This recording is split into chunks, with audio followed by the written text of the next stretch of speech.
like to thank for being able to have the opportunity. Thank the Lord that I can give this testimony, and if there's anything that is of any value to anyone or helps anyone, I'm thankful for that. That too.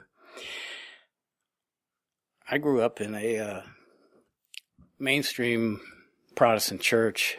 My parents were old school, and they're moral people, had the values.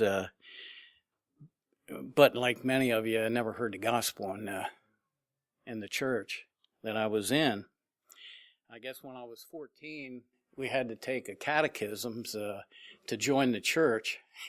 A lot of us did that, and that's the only time I was thinking about spiritual things, I guess, was at that time. And I saw John 3:16. I thought, wasn't that be great if all you had to do was to believe? And it seemed so natural, but I just wasn't hearing that from the pulpit. I know years later when I saw the pastor after I was saved of that church, he said, well, let's not make too big of a deal about this getting saved, And he went into a ecumenical speech about something or other. But that's what people were up against, I think, in the mainstream churches today. So they're not getting fed and they're not getting the gospel. By the time I was old enough and I went into the Army, I didn't think about those things much anymore. I was too busy. I started drinking in the Army, and I drank as an adolescent, but I drank more when I got into the Army. And when I got out, I think I went to one church service there. We lived next to the church, right across the street. That was the last time I went to church anymore. I had no interest in it. There was nothing there. I felt it was for me. I guess until I was about 27, I started Votech to learn to be a welder. And I met a fellow there from Florida Bible College who had come up, brought up another friend. They had started a church, Calvary Road Bible Church at the YMCA. There was only maybe a half a dozen people there and met there. And I had gotten a track. And to this day, I think it's the best track I've ever seen. Maybe I'm being partial to that, but it's Am I Going to Heaven? And if you read it one page at a time, which for some reason or other I did, it made more sense. It just listed things of what you had to do to get to heaven, Give money. Well, no, I didn't check that off. That doesn't seem right. Live a good life. Well, definitely. You got to live a good life to get into heaven. You can't get into heaven. It was just things like that, and for the first time, what was important for me from being raised in the Protestant church was they explained the difference between law and grace. And that was amazing. At the time, it was like I'd been, lied to all this time. People had been lied to about law and grace that I understood in my mind. The difference there. That I think Ephesians 2:8-9 for saved by grace, and there's other verse in the Bible that tells you the difference, between law and grace and how we're saved by God's grace, and not under the law, but the law was given that for a special reason, but not to put the horse before the cart in that respect. But I had gone along like that, but it was the truth, and I wasn't trying to deceive anybody or myself, but I don't think I was saved, even though I was getting those truths. And until I went down to a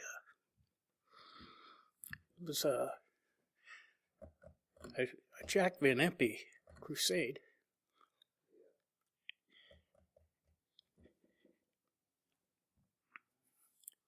And he had a sermon on the 2 C's.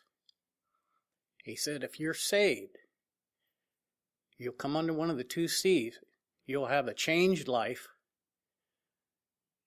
or you'll have a chastised life.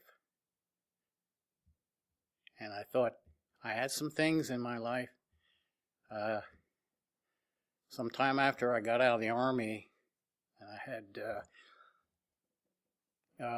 people I went to school with that were in college, and they started me, they introduced me to marijuana, and I was using marijuana heavily. And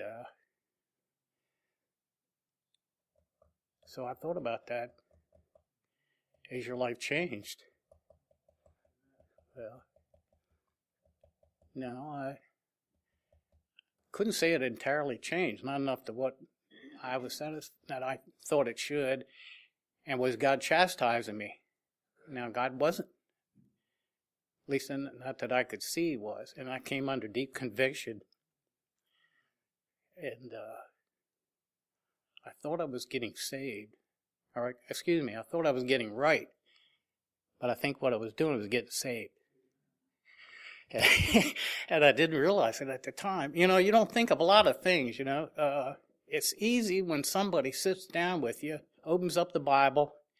What better, thing you could have? And people showing you the verses, showing you what you need to do. And then you make a decision. But it doesn't always work that way, And it didn't work that way for me. It had to come about this way, which was okay, because it came out all right. Now, after I was saved, there was a couple of verses that had to do with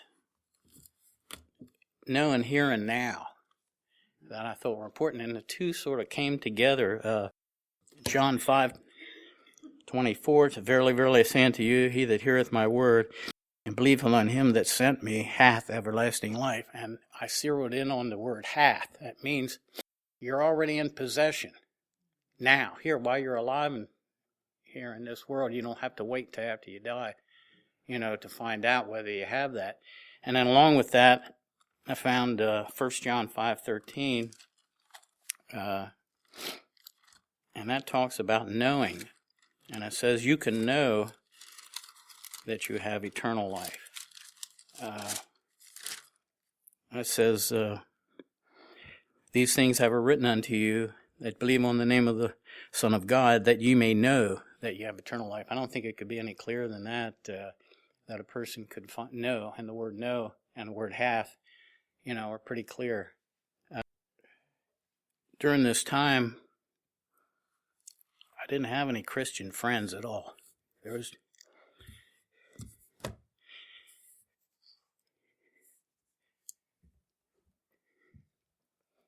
nobody. So it's kind of hard to get anywhere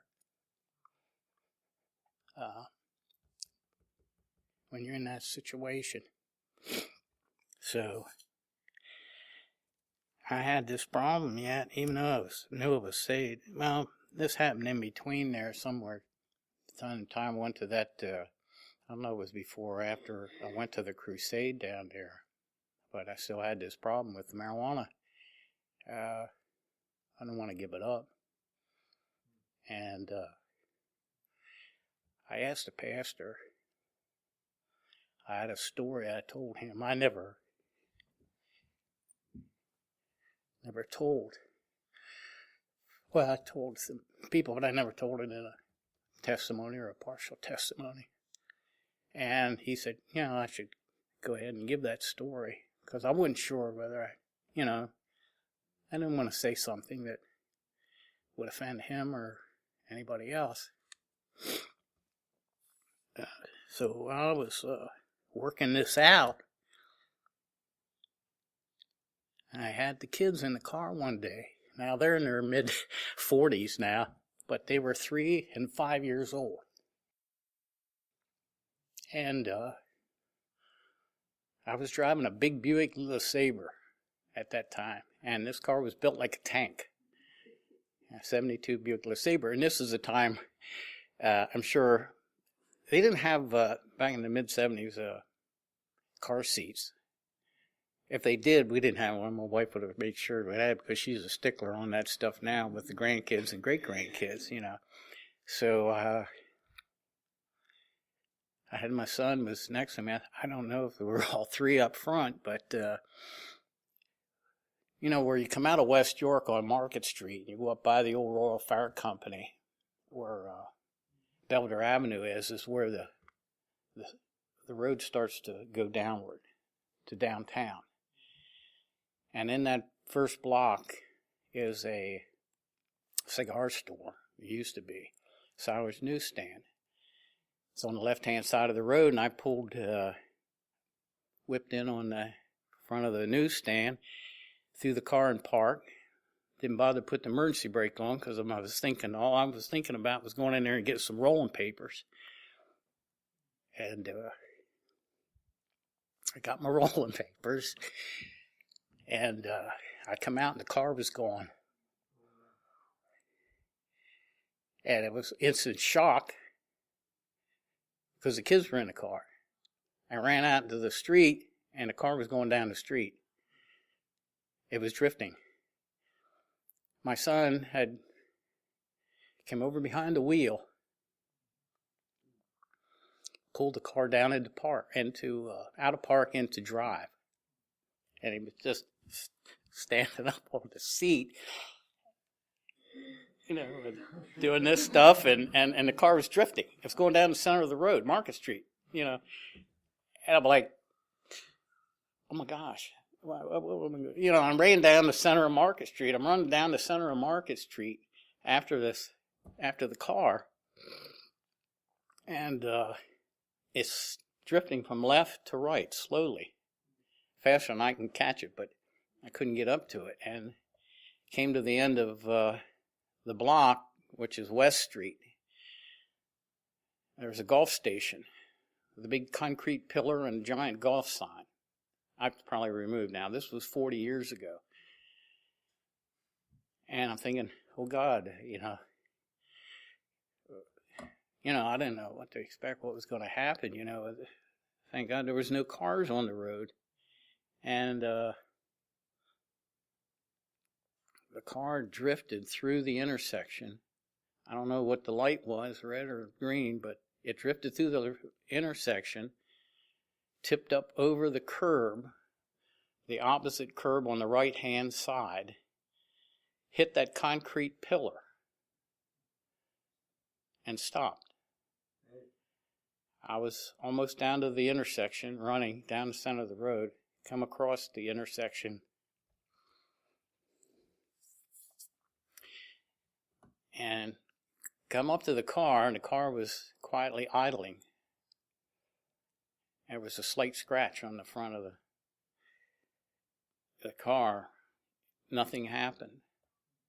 And which was like amazing to me. I'm expecting a big car crash and the kids flying all over the place. And I just quietly opened the door, got into the car, backed it out, and left. And I wasn't thinking about what my surroundings, people coming out or, whatnot. I mean, the car's going down the center of Market Street, goes through the intersection, hits the thing. But thank God that car was built that strong. And it wasn't going real fast, but just fast enough that it got through there and come up and hit that pillar and stopped and was idling there. And all the way back home, I'm thinking, how could something like that happen? The Lord was guiding that. Talk about miracles, but it was a miracle to me. And it was like the Lord didn't want this tragedy to happen. He just wanted to send a message. And it sure got my attention. So, I don't like to get emotional, but I guess I can't help it. So, God's good. He sure was good that day. And, it just amazes me that He can work something out, take what could be a tragedy, and make it so simple and easy because His hand was on it the whole time. And so that got to me. I quit quit my habit. I quit smoking it, and that was 40 years ago. So anyway, I just want to thank him for that, and I didn't want to get, like I say, I don't like to get emotional about it, but I guess I can't tell.